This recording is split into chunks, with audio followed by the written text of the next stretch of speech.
এজন্য আল্লাহ রাব্বুল আলামিন বলছেন ওয়াল আসর, সময়ের কসম, এই সময় আমি আল্লাহ তোমাকে দান করলাম, সময় নষ্ট করো না, সময়কে ভালো কাজে লাগাও, সময়কে ভালো কাজে লাগাও, নতুবা এই সময়ের জন্য একদিন তোমাকে আফসোস করতে হবে।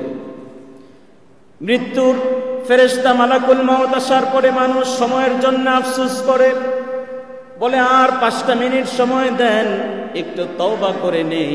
মালাকুল মউত গলার মধ্যে চাপ দিয়ে বলেন, না, আর তওবা করার সময় নাই, তওবার দরজা বন্ধ হয়ে গেছে, তওবার দরজা বন্ধ হয়ে গেছে।